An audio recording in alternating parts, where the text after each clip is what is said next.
यह उस समय की बात है जब माँ पार्वती हजारों वर्षों से महाशिव को पति के रूप में पाने के लिए निर्जल और निराहार उपासना कर रही थी।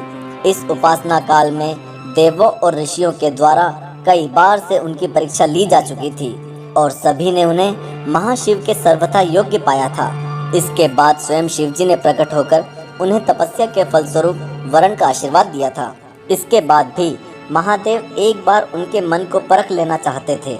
इसी काल में एक बार माँ पार्वती तपस्या में लीन थी। तभी उन्हें एक बालक की चीख सुनाई दी।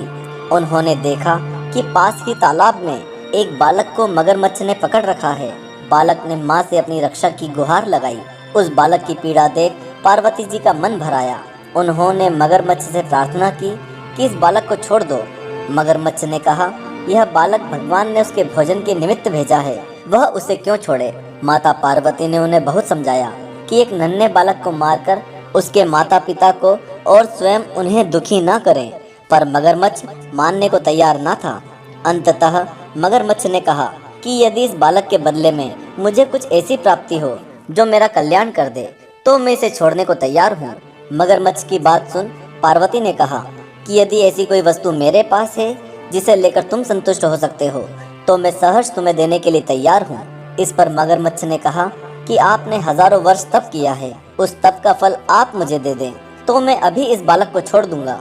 मगरमच्छ की बात सुनकर पार्वती ने कहा कि मैं अवश्य ही तुम्हें अपने तप का फल दूंगी, तुम तुरंत इस बालक को जाने दो। मगरमच्छ ने कहा कि एक बार अच्छे से सोच लीजिए, आपका सारा तप व्यर्थ चला जाएगा। पार्वती जी ने तुरंत ही जल हाथ में लेकर संकल्प लिया और अपनी हजारों वर्ष की तपस्या का फल उस मगरमच्छ को सौंप दिया। इसके साथ ही मगरमच्छ की काया सोने से दमकने लगी और उसने बालक को छोड़ दिया।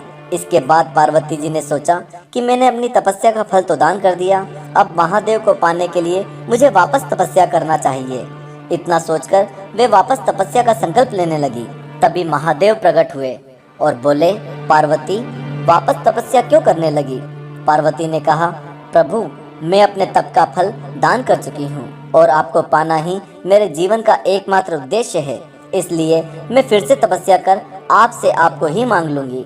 तब महादेव ने हंसते हुए कहा कि वह बालक और मगरमच्छ मेरी ही माया थे, मैं केवल तुम्हारी परीक्षा ले रहा था, मैं तुमसे पूर्णतः संतुष्ट हूँ। अब तप छोड़ो और विवाह की तैयारी करो। और इस तरह अपनी कठिन तपस्या और सरल मन के बल पर पार्वती जी ने शिव को प्रसन्न कर लिया और उनके जीवन में एकाकार हो